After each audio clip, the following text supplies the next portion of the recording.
This car is so much fun! This is the Genesis G70, and if you haven't seen one before, you're not alone. They've only been in the Aussie market for around about 12 months or so, and there's just not that many of them on the road yet.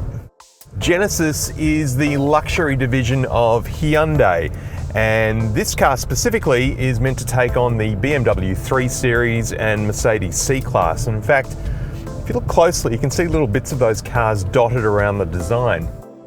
In fact, the G70 was designed by Peter Schreier, who's best known for his work on the Audi TT. There are two engine choices available, the 2-litre 4-cylinder turbo or this one, the 3.3-litre V6 twin turbo, which outputs 272 kilowatts and 510 newton meters of torque. It's the same engine as the Kia Stinger, but this car is a little smaller than the Kia, so you get a bit more bang for your buck. The boot is just a little on the small side, unfortunately, only 330 litres compared to the BMW 3 Series 520 litres. As you can see, more than enough room for my camera gear. Wouldn't really want to take a family of 4 on a road trip with it though. Inside we get Napa leather seats. They're heated with 12-way electric adjustment for the front seat passengers, red stitching all through the cabin, soft touch materials and leather. In fact, there's no hard plastics anywhere to be found that you would be touching on a regular basis. I really love these aluminium accents found throughout the cabin as well. On top, we've got the 8-inch center console screen. Now, the software on this is the same that you get on a $22,000 Hyundai, but you know what? It doesn't really matter. It works really well. The picture is razor sharp, and that's true of the reversing camera as well. There's been a few adjustments made for Genesis, but otherwise it's pretty much the same. I love this row of buttons down here, which act as a shortcut for the menus on the infotainment system. The only thing I don't like are the air conditioning controls here. The buttons, they just look like they're made out of cheap plastic. They don't really have a great feel to them. A little bit disappointing. Also in the center console here is a sliding compartment which hides the wireless mobile charging and a USB port. The steering wheel has a great feel to it. It's again leather with that nice red stitching. We've got some nice buttons here with aluminium switches and controls. The seating position is very low. It feels very sports car-like, which is great. It's a great spot to be. The instrument cluster is a hybrid between analog and digital, and normally I'm not a big fan of these, but I have to say Genesis have done a great job with this. It actually looks really good. The screen is a little bigger than you find in most cars, but it is a bit limited in what it can show. For example, there's no maps. All right, into the back seat. And yeah, not that big, unfortunately. I'm sitting behind my own seating position. I'm 190 centimeters tall. I've got my knees hard up against this plastic shell here. I don't know why car makers do this because it's really not very comfortable.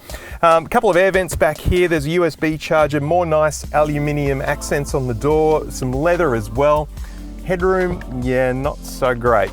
In theory, you should be able to fit 3 adults back here. In practice, I don't think so. The 3.3-litre twin-turbo V6 will get to 100 kilometers per hour in 4.7 seconds, which looks and sounds a little bit like this.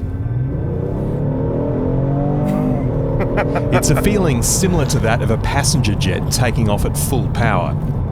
There's no manual shifting from the gear shifter down here in the center console, but there are paddles on the steering wheel which have a nice feel to them and change gears really promptly. But you don't really need to use them. If you want to go faster, just put your foot down. The power's always there. There are 5 drive modes available: Smart, Eco, Comfort, Sport and Custom. Personally, I like Comfort around town and Sport on the highway, which gives improved acceleration, steering and handling. There's all the safety gear you'd expect from a luxury performance sedan, including Brembo brakes, forward collision assist with pedestrian detection, lane keeping and steering assist, blind spot collision warning, rear cross traffic alert and 7 airbags. And the nav system also keeps an eye out for you on the road. In 200 meters, red light and speed camera ahead. 60 kilometers per hour speed limit. Thank you. She tells you everything you need to know about speed cameras. In fact, you might be able to get yourself an even better deal on the G70 soon, as just this week Genesis have announced a new model coming to Australia in the first half of 2021, featuring an updated exterior design. In the week I've had this car, it has generated so much interest. So many people have come up to me and asked what it is, thinking that it looks a bit familiar but not quite, and then asked me, who makes it? I say Hyundai, and they go, Really? Yeah. Starting at $64,745 and as seen here, just over $83,000, the Genesis G70 is a good 10 to 15 grand less than an equivalent BMW or Mercedes-Benz. But of course you do get a level of exclusivity with the Genesis, not many of them on the road. So if you're in the market for a small European looking sedan with fantastic performance and great looks, take the G70 for a test drive. You won't be disappointed.